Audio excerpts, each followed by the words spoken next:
Another day out in the Patman garage. We're gonna see how much we can get done on pulling this engine out for real this time, hopefully. We'll see how this goes.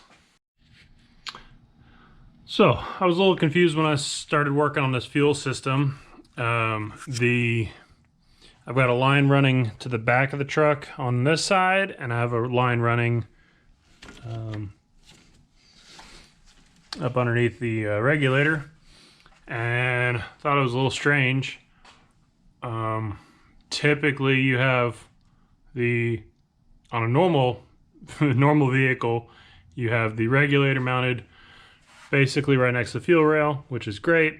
And then you have the return line going out of the regulator, and then the regulator is separating the fuel line or the fuel pressure. Basically, let's say your pump makes 60 psi, and let's say it takes 45 psi to run the truck, then you're going to have 60 psi coming to the regulator, 45 is going to go to the fuel lines, 15 is going to go straight back to the tank on the return. So I started looking at this, I'm like, wait a minute, I don't even know which one's which, but how do we have whether this is supply or return?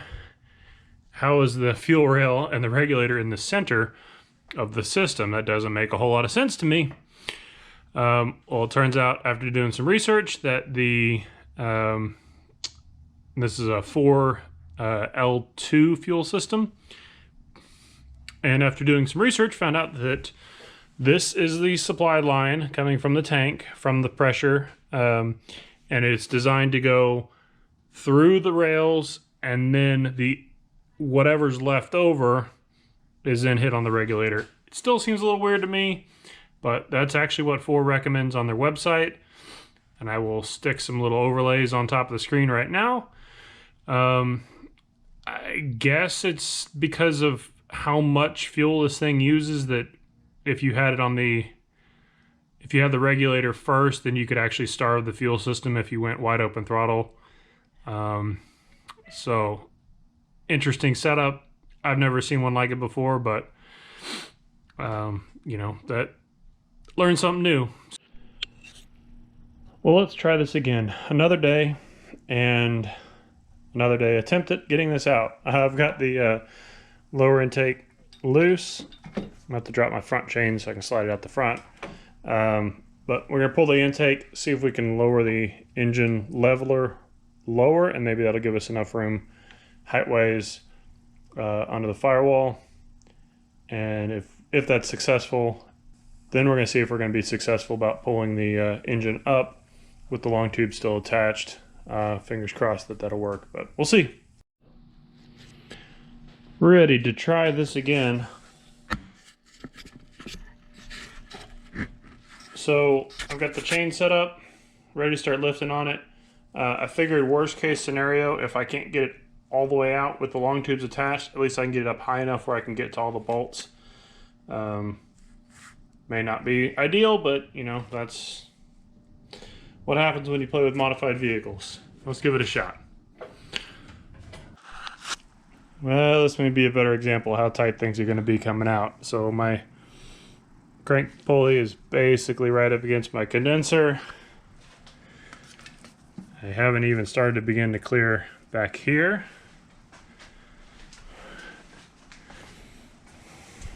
This side's looking pretty good because it's kind of rotated slightly, but you can see down in there how much more, you can see how much more long tubes there is still with the, so on the left side of the screen is the flex plate.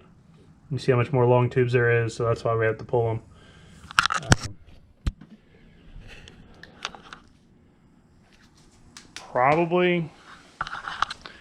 I probably knew better ahead of time. I probably should have pulled the long tubes. I was being lazy. Well, driver's header came out without too much fanfare, so that was a nice surprise, I guess. So I guess I might as well go ahead and pull the other side off too at this point. It'll make life go a little bit easier for actually pulling the engine out. I did get in trouble. My wife came and yelled at me, because I had spilled some fuel and she could smell it in the house. So sorry, honey. We get that passenger side pulled off, and we should be just about ready to get this engine out. Passenger side header's finally off, so we're in good shape with that. Now we're gonna see if we can come up. I may actually, before I bring it up, I may change my chains a little bit on this side because I'm kind of uneven. It's got a little bit of a rock to the engine. So it would be nice to level that off a little bit rotationally. And I may end up needing to pull this wire bracket out. We'll find out here in just a minute. And I may end up needing to pull the front of the crank pulley off. We'll find out about that too. But the big players are out, and as much as I hated doing long tubes like that, that was actually really easy. Obviously you wouldn't want to pull the motor out just to, or this far out just to do long tubes, but I'm contemplating actually putting it back in like this, which seems kind of weird, but we'll think about that. Love to hear your comments and thoughts about that, if you think I should try to do it this way or go back a different way when we go back in the Harley. But like I said, a couple more little things, we'll start coming up with it.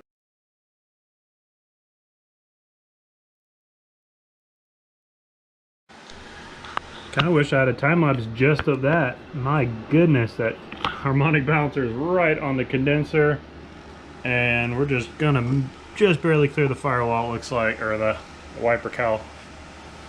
So we're in good shape. We're gonna keep coming with it. Everything clears on the passenger side. We're all good over here. We actually just kind of shifted slightly to get around this bracket.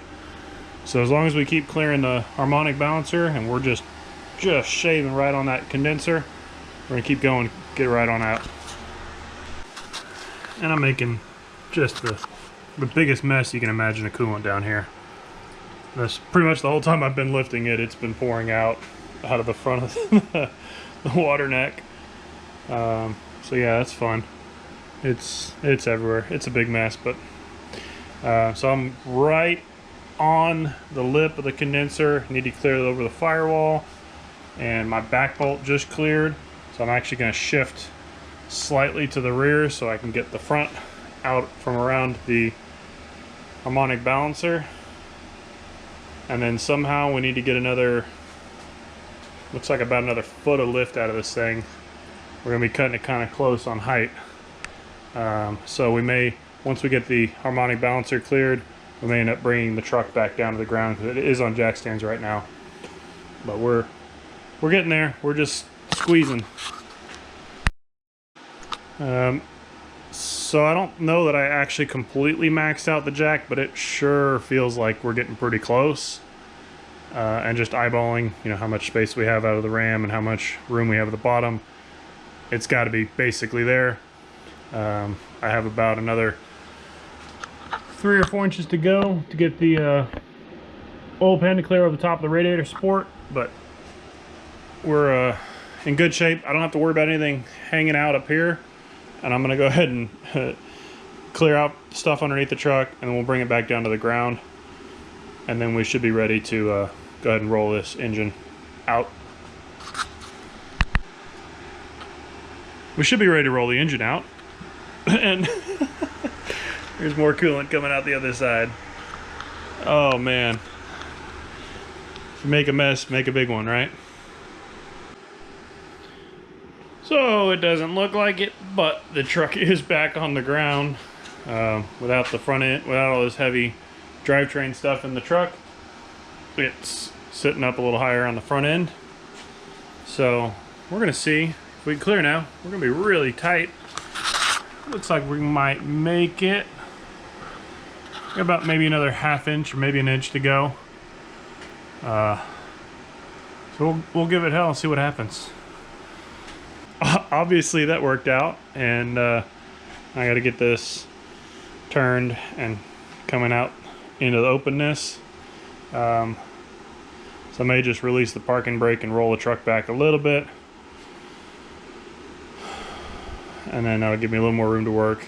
And I already had to pull my little rubber mat out of the way so I could roll back a little bit more, but we're making it work. Well, before I actually set the engine down on the cart, I had to clean up my mess a little bit because my coolant was actually running clear up under the toolbox. So throw down some pig mats. They're just absorbent mats, and help try to slow that down a little bit. And we'll get the engine set down on the cart. Well, I don't want to brag, but I did find the hole on the first try. But anyways, engine's on, chains are loose, chains are dangling. Time to start dismantling the engine leveler part, and then we're gonna roll it over there and get it out of our way. Then we can bring the Lightning back in a little bit. And then we're waiting on the Harley to show up. Well, that's a wrap. Got the engine out, got the engine tucked away for now. Still need to bring the truck up, but you don't need to see that. It's nothing special. Yeah, I got one truck down, 2 more to go. Or half of one truck down, 2.5 to go. Anywho, that's all I got. Waiting on the Harley to show up. Hopefully it'll be here this week. And that's it, man. That's all I got for you guys for now. But I do appreciate y'all coming by, checking out a video of mine. I appreciate it. And until next time, I will catch you on the next one. That's how it goes. But I'm gonna get that